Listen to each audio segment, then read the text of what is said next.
네, 안녕하세요. 오늘 두 가지 사례 초등학교 1학년 애들이 할 수 있는 행동이에요. 둘 다 남자인데 하나는 매사 자신감이 없어요.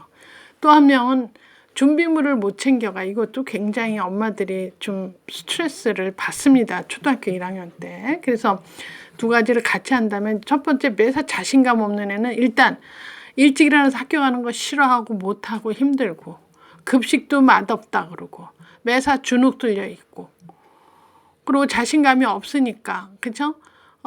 하여튼, 그래서 학교 가기 싫으니까 매일 머리 아프다고, 그러고, 그 머리 아프다, 배 아프다 이런 애들은 일종의 그게 시민성으로 보죠. 진짜 아파서가 아니라. 그래서 요건 한마디로 내가 압축을 한다면 자신감 없는 아이다.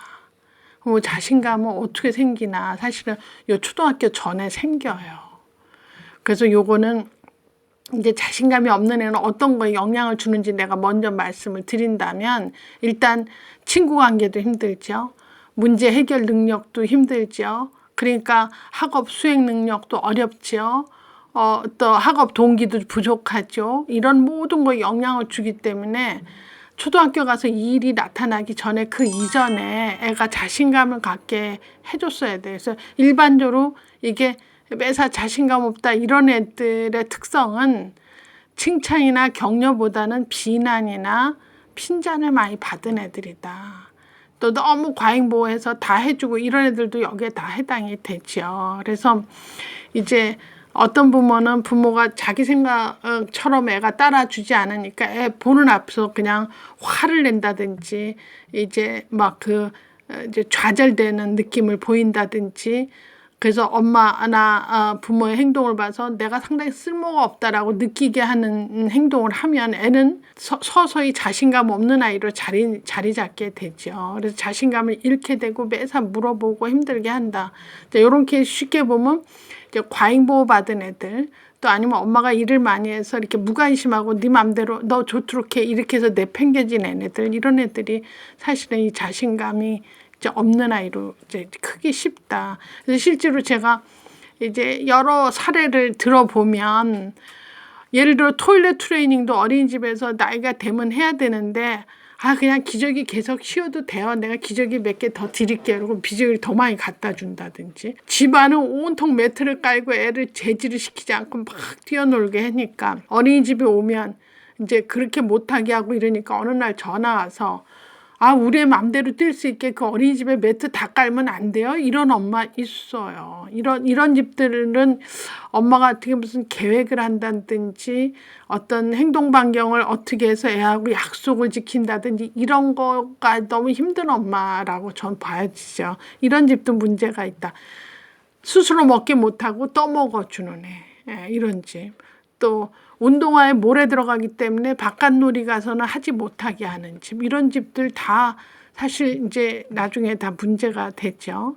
또 우유하고 흰밥 김만 먹게 하고 반찬 안 먹어도 그냥 내버려 두세요, 뭐 이런 집 있어요. 참 알 수가 없다. 그래서 이제 그래서 어떤 애는 숟가락질 못한다, 포크질만 한다, 뭐만 못한다 막 이러는 거가 사실은 초등학교 들어가기 전에 그 유아기 0세 6세를 과연 뭐 했느냐, 너무 과잉보호했다, 그쵸, 너무 무관심했다, 이런 걸로 이제 자신감 없는 애로 키워진다. 그래서 부모가 먼저 바뀌셔야 돼요. 그래서 지금 초등학교 1학년도 안 늦었으니까 이제부터 스스로 하게끔 해주고 애 마음을 잘 읽어줘서 애가 저렇게 이제 자기 행동으로 부모가 분노했다거나 좌절되지 않게 엄마가 기다려주고 때때로 마음을 읽어주면, 애가 스스로 조그만 결정도 스스로 하게 될 때 칭찬을 몹시 해주면, 내가 이렇게 하니까 엄마가 이걸 좋아하는구나, 앞으로 이렇게 해야 되겠다 해서 작은 결정을 애가 스스로 할 수 있게끔 도와주시는 게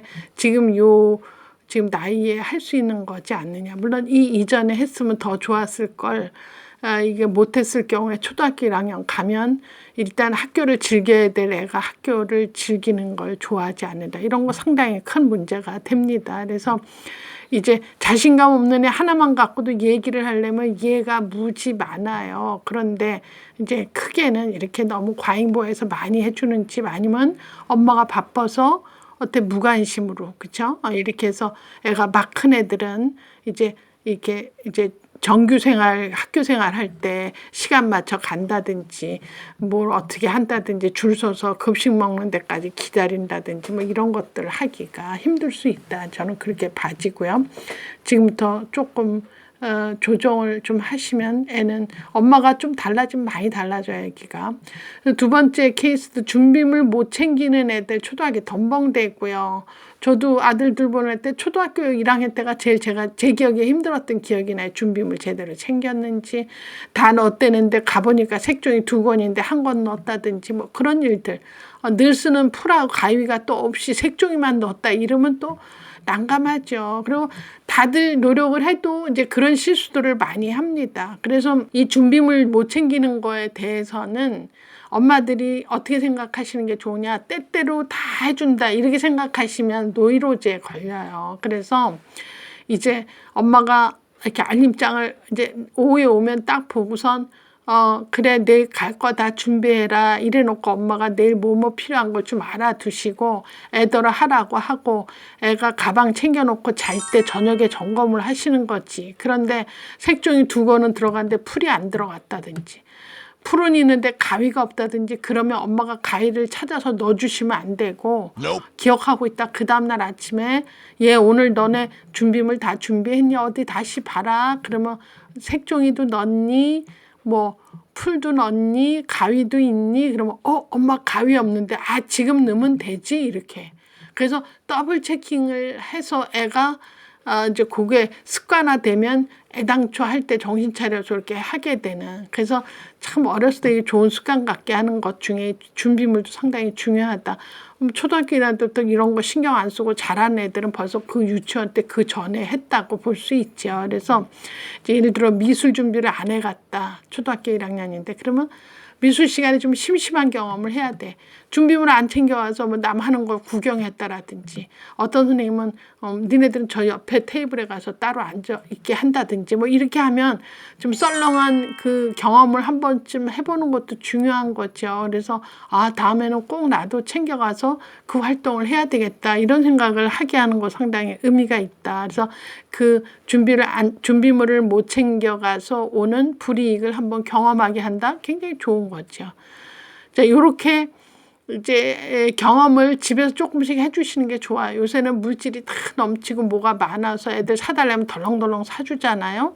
그런 애들 물자를 안 아껴요. 그래서 뭐 잃어버린 거 찾아가라. 1년 내내 안 찾아간대요. 뭐 모자, 장갑 이런 거 절대 안 찾아가요. 또 사준 엄마가. 자, 이렇게 물건 귀한 거 모르고 놓고 온 거 놀이터 다시 찾아가고 이런 일을 안 하면 나중에 어떻게 되죠? 그 아이는 돈의 귀중함을 경험하지 않아요. 그래서 돈이 얼마나 있을 때 잘 챙겨야 되고 아껴 써야 되고 하는 거 모릅니다. 그래서 이 돈에 대한 개념은 우리나라 사람 참 애들을 일찍 안 가르쳐서 저 개인적으로 이 돈 경제 교육에 대한 건 제가 책 쓸 때마다 일부러 한 컬럼을 이제 짜서 쓰긴 하는데 그래서 제가 연구를 해보니까 저는 사례 연구를 좋아해요. 그래서 이제 저 대학교 교양 듣는 학생 중에 아주 돈을 규모 있게 잘 쓰고 해외 연수를 가도 내가 묻지도 않는데 얘 해외 연수 가면 그 비행값 따르고 연수 비용 따른데 엄마가 애쓰겠다 이랬더니 아니요. 비행값은 부모님이 해주는데 연수 비용은 제가 모은 걸로 합니다. 그래서 내가 어머나 넌 대학교 3학년밖에 안 됐는데 연수 비용을 그렇게 몇백만 원을 모았단 말이야. 그랬더니 네 저는 예를 들어 초중 때도 그렇게 했다는 거야. 그래서 내가 아니 그럼 어떻게 초등학교 때 예를 들어 자전거를 갖고 싶다. 그러면 자전거 값이 예를 들어 10만 원이다. 그러면 아빠가 네 통장 가져와라. 그래서 그래 자전거 갖고 싶으면 10만 원이면 너 돈 3만 원 내면 아빠가 7만 원 보태주겠다. 그래서 사고 싶니? 그러면 네 그런데요. 그래서 그 3만 원 주고 그 자전거를 너무너무 아껴 타고 잘 탔대요. 그런 식으로 경제교육을 시켜서 자전거 하나라도 내가 3만 원 투자를 해야 되는데 과연 그런 가치가 있는가? 올해 할 건가? 내년에 할 건가? 이렇게 늘 견주면서 생각하면서 그래서 그 사람이요. 그 연수 땐 그렇게 하고 결혼했어요. 결혼했는데 나중에 들으니까 전세 비용 얼마 하는데 반은 자기하고 그 이제 부인 될 사람하고 돈 모아서 하고 그 반은 이제 아빠들어 무이자로 좀 5천인가를 이제 해달라 그런 거죠. 해주고 이거를 5년 안에 갚겠습니다. 내가 그래서 엄청 칭찬했어요. 나중에 듣고 이게 참 교육을 아빠가 경제 교육을 잘하셨다. 그래서 어려서 이렇게 뭐 놓고 오면 다시 찾으러 가게 하고 그리고 조그만 자전거라도 얼마는 네 돈으로 보태워서 네 소유 내 소유를 일찍 가르쳐 주는 것이 상당히 이제 유아교육에서는 꼭 필요하지 않나 이런 생각을 하면서 두 가지 사례를 같이 해봤습니다. 자, 오늘도 두 가지 사례 같이 해요. 둘 다 초등학교 3학년 얘기네요. 하나는 이제 엄마가 걱정이 애하고 대화하면서 좀 대화가 좀 이렇게 잘 풀리면 좋겠는데 이게 뭐가 잘못되는지 몰라요. 이제 이런 얘기 있죠. 이게 초등학교 3학년도 이제 조금 사춘기 입문 빠른 애는 오기 때문에 말대꾸하고 뭐 얘기가 안 끝나고 그럴 수 있어요. 그럴 수 있어요. 애마다. 또 한 케이스는 얘는 초등학교 3학년 뭐든 잘하는데 손톱 뜯는다. 그리고 조바심 내고 불안하다. 이거 원인 있죠. 그럴 수 있습니다. 그래서 이제 첫 번째 대화 얘기를 할 때는 사실은 애랑 얘기할 때 이제 누가 문제가 있느냐를 먼저 보셔야 돼요. 그래서 이게 애가 얘기할 때 보니까 이건 애한테 문제가 있다. 뭐 학교 갔다 와서 엄마 날더러 대두래 머리 크다고 누가 그랬나 봐요. 대두래 이래갖고 애가 막 가방 던지고 학교 안 간다고 엄밀히 따지면 이거는 엄마 문제가 아니라 애기 문제죠. 애 문제인데 뭐 이상한 소리를 듣고 온 거죠. 자, 이런 경우는 엄마가 어떻게 해야 되죠? 잘만 들어줘도 돼요. 아, 누가 그랬어? 뭐 좀 이쯤 돼야 되죠. 막 엄마 날더러 대두래 나 학교 안 가. 그러면 너 대두 아니거든. 이거는 애한테 위로되지 않아요. 그래서 뭐라고? 너 이리 와봐. 아, 엄마 깍두기 나중에 해야 되겠다. 아들 이리 와봐. 앉아보세요. 이쯤 돼야 돼. 이렇게 조용히 들을 자세를 하고 누가 그런 거야? 누가 널 들어 대두래? 너가 머리 크지 않아. 근데 무슨 얘기니? 이쯤 돼야 돼. 그래서 애기 얘기를 쭉 들어줘야 된다. 그래서 애기 얘기를 쭉 들어주고 공감해주고 이래야 되죠. 아, 그랬구나. 체육 선생님이 네가 줄을 똑바로 안 쓰고 이렇게 뒤돌아보고 머리가 이렇게 삐뚤어대니까 아, 머리 제일 크다고 마이크에다 대고 그랬다는 거야.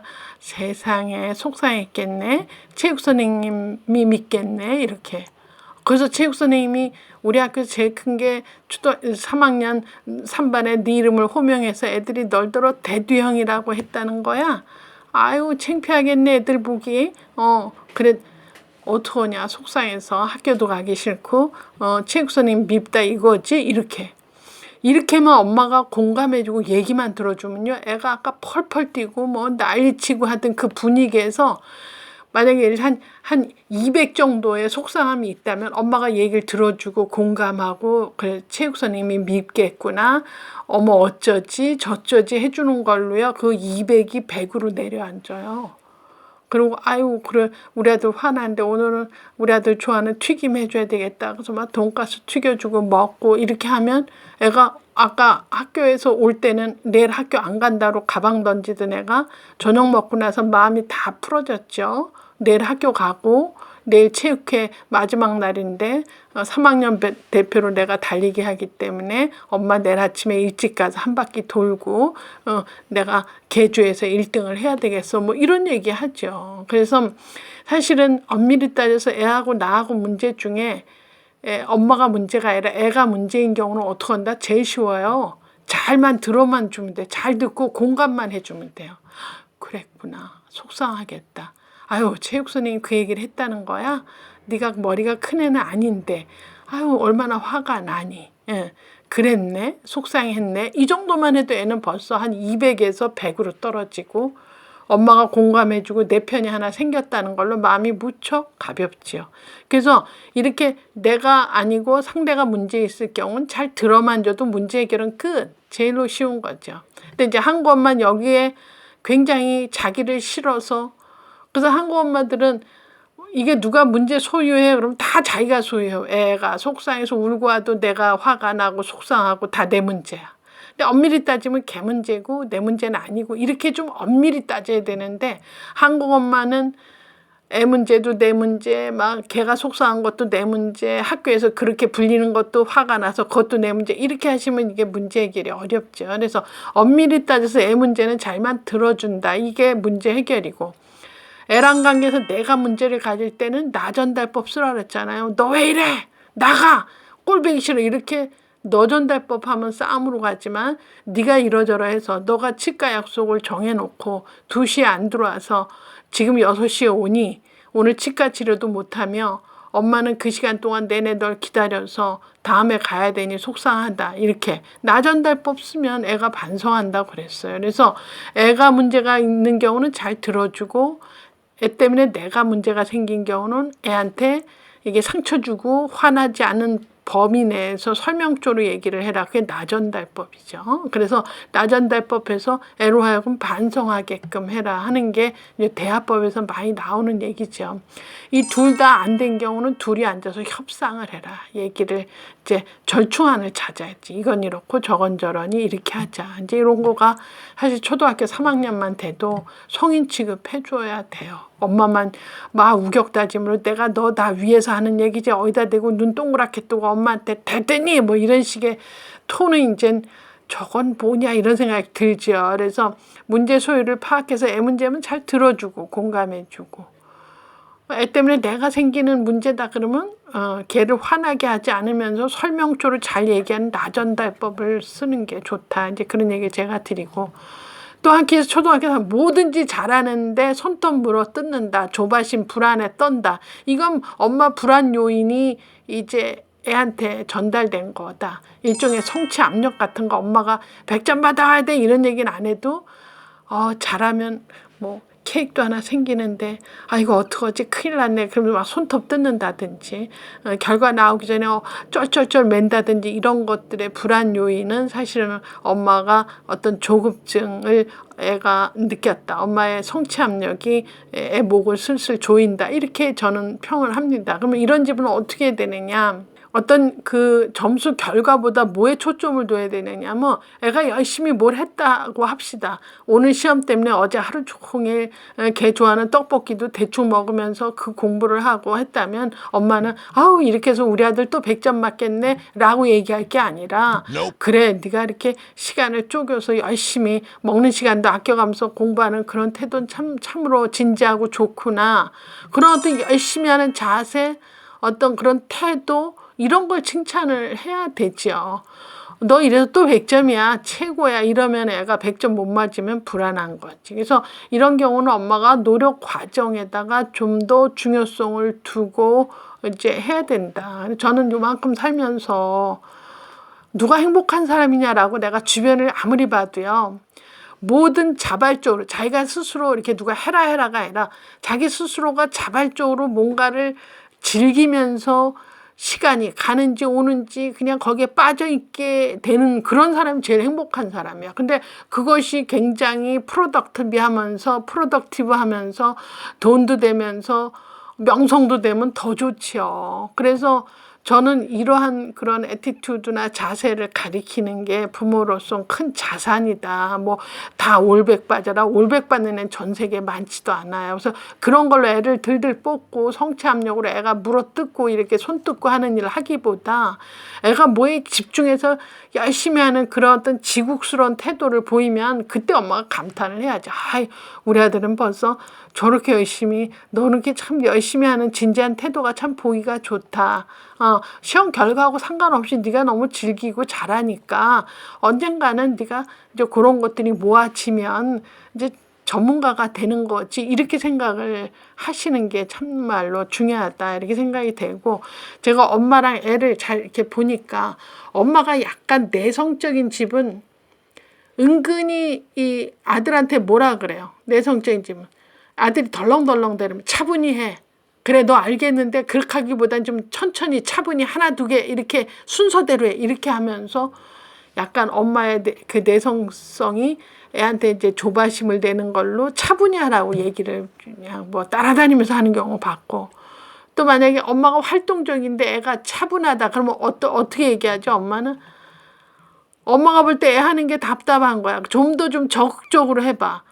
좀 소리 내면서 해도 되거든. 막 이렇게 이런 것도 아닌 입장에서 볼 때는 굉장히 뭐랄까 공감보다는 잔소리 같이 들릴 수 있다 이렇게 봐지죠. 그래서 이런 성격적인 차이 같은 것도 좀 잘 보시고 잘 맞춰주면 애도 어려서 유년기에 나는 엄마하고 뭐든지 잘 맞고 내가 하면 엄마는 언제나 잘했다고 칭찬해주고 내가 그래서 꽤 이제 안정적으로 참 잘 컸다 이게 낫지. 뭘 좀 하면 엄마가 따라다니면서 좀 차분히 하라고 야단치고 뭘 또 잘하는데 좀 더 적극적으로 활동적으로 하라고 그러고 이런 게 자꾸 들려지면 애로서는 이게 이제 다 뭐랄까 성격 형성이나 앞으로 행동 특성에 발휘가 된다 이런 얘기를 하죠. 그래서 만약에 어떤 일에 애가 막 불안해한다 그럼 핀잔을 주는 경우는 어때요? 왜 불안해?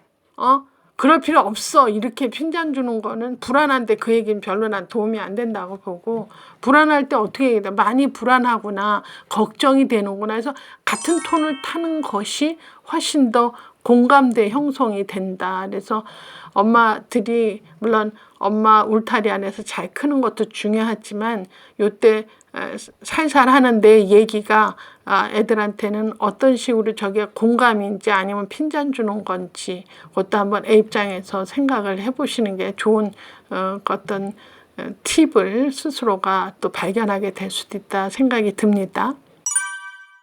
오늘도 두 가지 사례 한번 해보겠어요. 약간 좀 부정적인 얘기이긴 해도 뭐 이제 이런 거 고쳐가면서 좋아지겠지만 한 아이는 두 아이를 키우는 엄마죠. 근데 집에서 안 된다는 얘기를 입에다 달고 사는데 본인이 엄마가 그래서 내가 두 아들을 전부 다 안 돼 소리를 해서 우리 애가 좀 부정적으로 크면 어떻게 해요? 걱정이에요. 근데 하루아침에 언어 습관이 안 바뀌는데 어떡하죠? 뭐 이런 얘기. 또 뭐 너무 있을 수 있는 얘기지. 엄마가 나쁜 사람은 아닌데 성격이 급하니까 뭐 안 돼! 이러고 비켜! 그러고 꺼져! 뭐 이런 얘기를 먼저 더 많이 하는 엄마 같아요. 또 한 케이스도 여기도 어째 아이가 두 아이인데 막내 생기면서 이제 큰애한테 아마 신경을 덜 써서 그런지 엄마를 노골적으로 미워하는 멘트를 이제 많이 한다. 또 미워하니까 딴청 불어요. 숙제하라 그러면 한 20번 해라 그럴 때까지 안 하고 막 결국은 이제 매를 들어야지 울면서 이제 하면 그때 엄마도 후회하고 애도 후회하고 이런 식으로 악순환적으로. 그리고 어느 날 낙서장을 보니까 엄마 욕을 그렇게 많이 써놨대요. 그래갖고 너무 엄마가 깜짝 놀란 거야. 그래서 아니 우리 아들이 나를 이렇게 미워하고 있구나 이렇게 생각하는 것도 슬프지만 화나잖아요. 그리고 이제 때때로 엄마 말을 무시하고 그 무시하는 태도에 이제 엄마가 너무 못 참겠다. 내가 더 이상 못 참겠다. 그래서 상담이 오는 거지. 한 엄마는 안 될 소리를 너무 많이 해서 내 우리 애를 이상하게 키우는 거 아닌가 걱정돼. 한 엄마는 너무 나를 미워하는데 욕까지 쓰니 그리고 내가 못 참겠다 이제 뭐 이런 거죠. 그래서 이제 뭐 이쁜 엄마 역할도 너무 많은 사람이 하지만 사실은 때때로 이런 것들도 엄마가 어디다 얘기 못하고 엄마를 다 처음 하기 때문에 다 이 정도는 듣고 크는 줄 알지만 이렇지 않은 집도 있고 정말 이거보다 더 심한 집도 있다. 그래서 나름 좀 지침을 갖고 있는 것이 좋겠다 이런 생각이 저도 들지요. 자, 안 될 소리를 입에 달고 사는 엄마는 이미 엄마가 아니었으면 좋겠다고 생각하는 건 좋은 시점이에요. 좋은 시점이에요. 그래서 엄마가 이걸 고치어야 되는데 얼만큼 내가 심각한지를 잘 몰라요. 그래서 어떻게 하는 걸 내가 추천하냐면 녹음을 한번 해보세요. 식구들 다 있는 데서 정말 내가 안 돼를 얼마나 자주 쓰는지 또 언제 안 돼 소리를 꼭 쓸 정도로 내가 아주 안 돼라는 말을 언제 쓰는지를 한번 잘 이렇게 관찰해 보려면 자기 언어적인 습관을 좀 녹음하는 것이 상당히 의미가 있어요. 그래서 엄마 하는 얘기 중에 내가 애들한테 용기와 힘을 주는 얘기를 더 많이 썼는지 오히려 애들한테 좌절과 힘들게 하는 힘 빼는 얘기를 더 많이 했는지. 그래서 많은 사람이 이제 심리학 연구하고 정신분석하는 사람들도 얘기가 사실 상처를 많이 받는 사람이 이제 정신과적으로 힘들어서 가서 상담받잖아요. 그러면 이 상처를 가장 많이 주는 사람이 누구 같아요? 옆집 아저씨, 위층 아저씨 아니에요. 가족이에요. 가장 가까이 있는 사람이 가깝다는 이유로 말 막 합니다. 그리고 내가 한두 번 널 본 게 아니라 1, 2년 본 게 아니라 너가 좀 그런 점이 있어. 그리고 말을 아주 대놓고 힘들게 얘기를 하죠. 이런 것들이 상처를 주는 사람은 누구다? 가장 가까운 사람이다. 가족이다. 이런 얘기를 제가 그 정신과 분석한 사람들 얘기를 많이 봤어요. 그래서 혹시 내가 지금 안돼소리를 해서 애를 힘들게 하는, 내가 상처를 주는 입장이 아닌가 이런 생각을 좀 하실 필요가 있습니다. 그래서 이제 애가 막 슬퍼하는데 너 왜 슬퍼? 이러지 말고 너 누구 때문에 이렇게 슬픈 거니? 얘기해 줄래? 이래서 좀 도닥거리고 좀 이렇게 들어주려고 하는 태도가 아니라 왜 또 울어 너는 뭐 이런 식으로 얘기하는 것 자체가 이제 한국 엄마들 이렇게 수용하기보다는 충고해 주려고 그러고 명령하고 경고하고 훈육하고 훈계하고 설득하고 비판하고 또 서투른 정신 분석까지 하죠. 내가 볼 땐 넌 또라이야 뭐 이런 식으로 이렇게 하는 것은 이 수용을 하지 않고 나머지는 전부 다 이게 애한테는 상처가 된다. 이제 이런 얘기를 제가 드리고요. 제가 옛날에 무슨 책을 보다가 그 책을 보고 깜짝 놀란 게 어려서부터 엄마가 애가 자꾸 이렇게 클럼지 같다 그러지 막 자꾸 떨어뜨리고 힘들고 그러니까 너는 안 돼 소리를 그렇게 많이 했대. 너는 안 돼 이렇게. 애가 컸어요.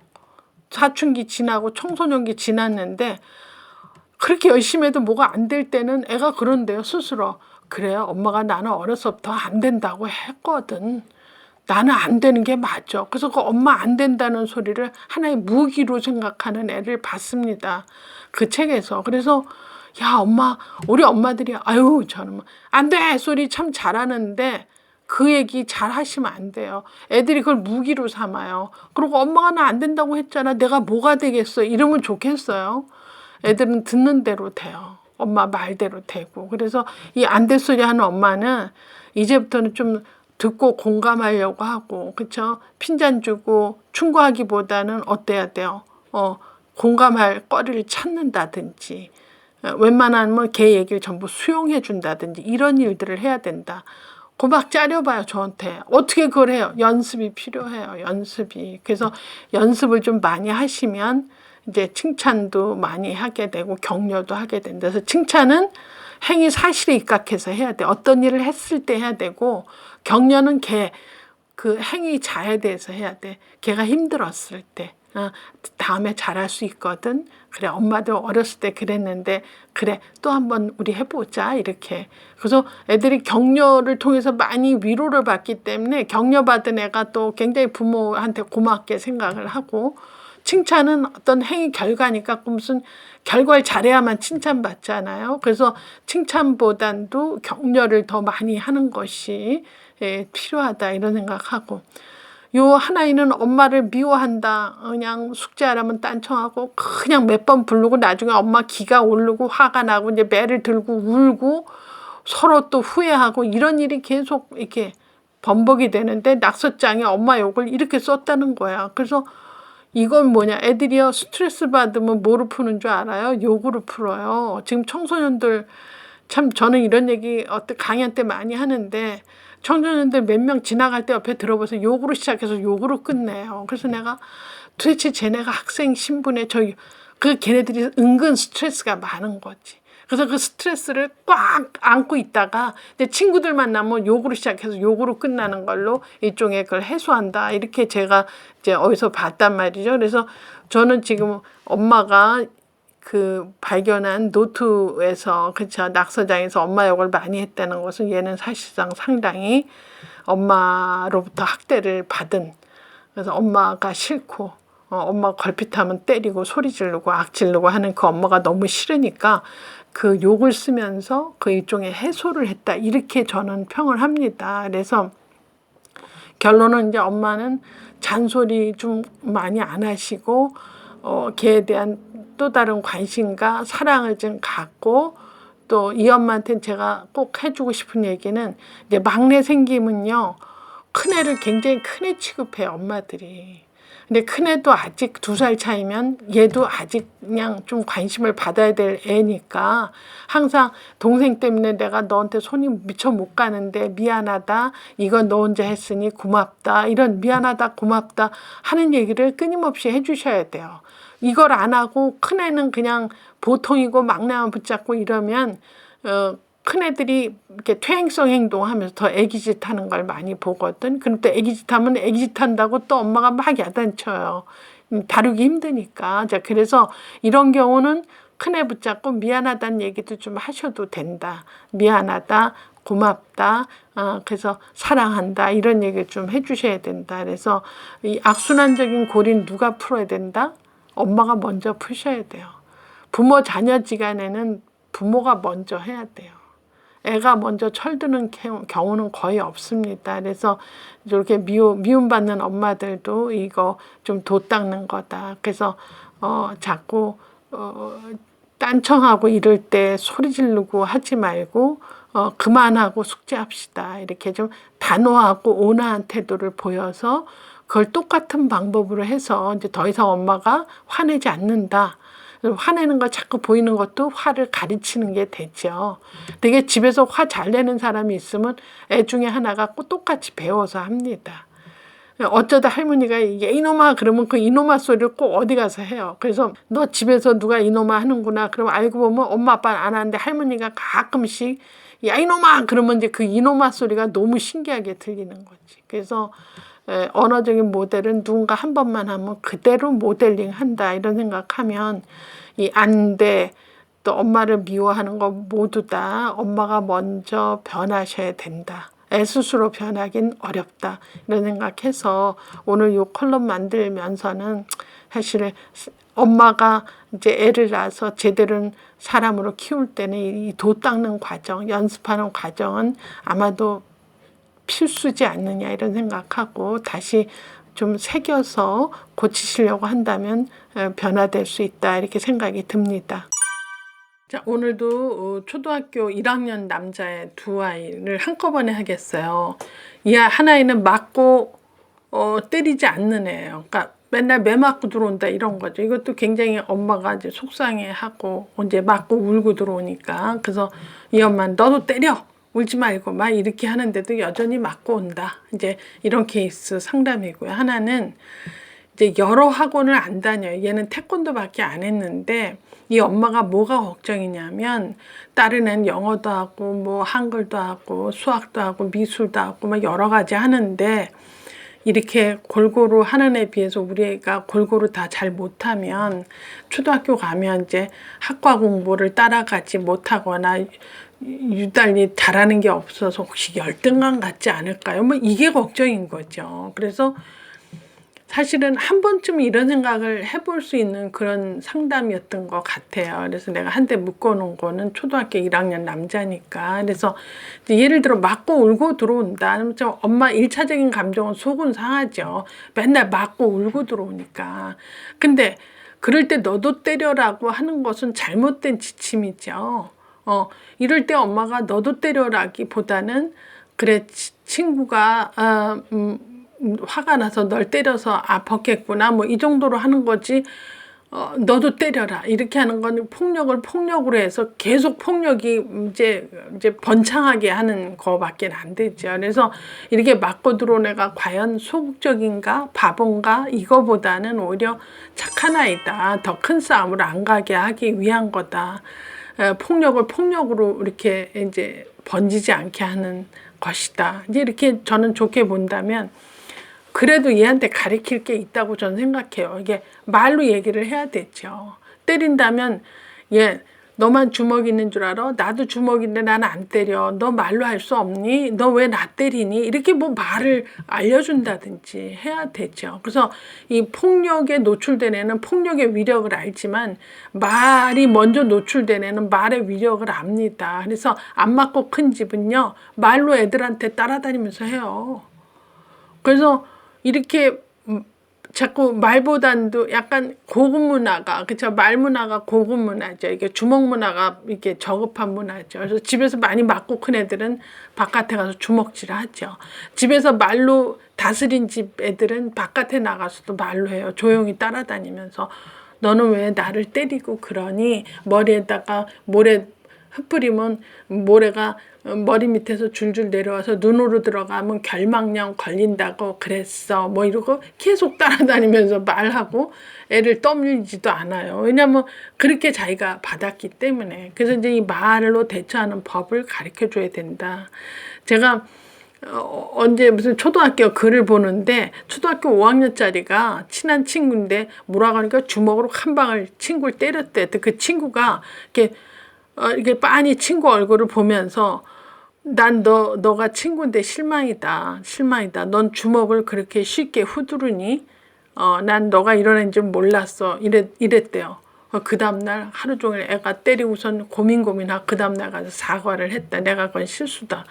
벌써 이거 5학년쯤 돼도요. 그 말의 힘을 알아요. 그래서 그때 친한 친구가 때린다서 막 때리고 목 조르고 이렇게 하면 뭐 이거는 교무실 불려가는 거 외에는 할 게 없는데 애가 말을 잘했죠.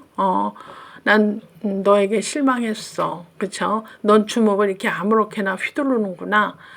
라고 하고선 헤어졌는데 그 다음날 사과를 받았다. 그래서 여기 지금 맞고 들어오는 자체 갖고는 엄마가 속은 상하지만 이때 말로 애들을 다스리는 법을 좀 가르칠 필요가 있지 않느냐. 그래서 이때 엄마가 철학이 부재돼서 뭐 너도 때려 뭐 이렇게 하는 것은 철학 부재죠. 자, 그러는 자녀의 미래가 더 불안해집니다. 나중에 정말 주먹 잘못 휘둘러서 일찍 소년원에 갈 수도 있고 문제가 심각하죠. 그래서 이때 엄마가 맞고 들어오는 애한테 너도 때려 보다는 이렇게 말의 위력을 좀 가르쳐주고 말로 해결할 수 있도록 하는 것이 제가 여기에서 참 중요하다고 생각이 들었고요. 자, 여러 학원 많이 다니는데 어떤 엄마는 미술학원 하나만 했다. 아니면 수영만 했다. 이 엄마는 태권도만 했다. 자, 초등학교 갔을 때 각 과목당 다 누락되고 힘들면 애가 혹시 난 못하는 놈 이러고 좀 열등감 가지지 않을까라고 생각할 수 있어요. 엄마들은. 제가 이 케이스 상담을 좀 하면서 제가 지금부터 한 10년 전인가 저 일산에 내가 뭐라고 얘기는 안 하겠어요. 그 프로젝트 위주로 하는 그런 유치원을 다니던 애가 거기서 프로젝트 위주로 해요. 막 그래서 뭐 맨날 만들고 하는 걸 했는데 그리고 초등학교를 딱 간 거예요. 그랬더니 그 엄마가 저한테 상담 초등학교 1학년 때 받아쓰기도 안 되고 뭐도 안 되고 뭐 안 되는 거 천지고 막 너무너무 힘들었다고. 그래서 좀 기다리시고 해보세요. 이제 4학년, 5학년부터는 틀이 나오니까 그때 해도 안 늦어요. 이제 그러고 했는데 그 엄마를 2학년 때 상담하고 우연히 이렇게 5학년 때 길거리에서 만난 거예요. 그래서 아유 그때 상담하는데 그 녀석 잘 크냐 그랬더니 아우 교수님 걔가 전교 부회장 내년에 회장 나갈 거야. 그래서 아니 학교 공부 못 따라간다고 한 때는 언제인데 지금 그런 얘기가 무슨 얘기야. 얘가 되도록 얘기를 해줘야 내가 미치요. 그랬더니 그때 제 얘기를 듣고 2학년 때 만날 때도 찔찔거리고 학교 공부를 못 따라가더니 내가 그냥 믿거라 하고 지지해주고 남하고 비교하지 말아라. 누군 다 맞는데 넌 왜 이러니? 그거 왜 또 틀리니? 이러지 말고 틀리는 것도 틀리다가 서서히 잘하지. 틀리고 야단맞고 그 다음날 100점 맞는 애는 없다. 그러니까 틀리는 거를 인정을 해주고 차츰 잘하는 걸 칭찬해줘라. 이제 그런 얘기를 했었어요. 그랬더니 1, 2, 3학년 때까지 내내 그 틀로 가더래요. 그래서 그냥 숙제나 간신히 뭐 숙제 봐주고 그래 다 했구나 뭐 이렇게 했는데 절대 1, 2, 3학년 때 남과 비교하시면 안 돼요.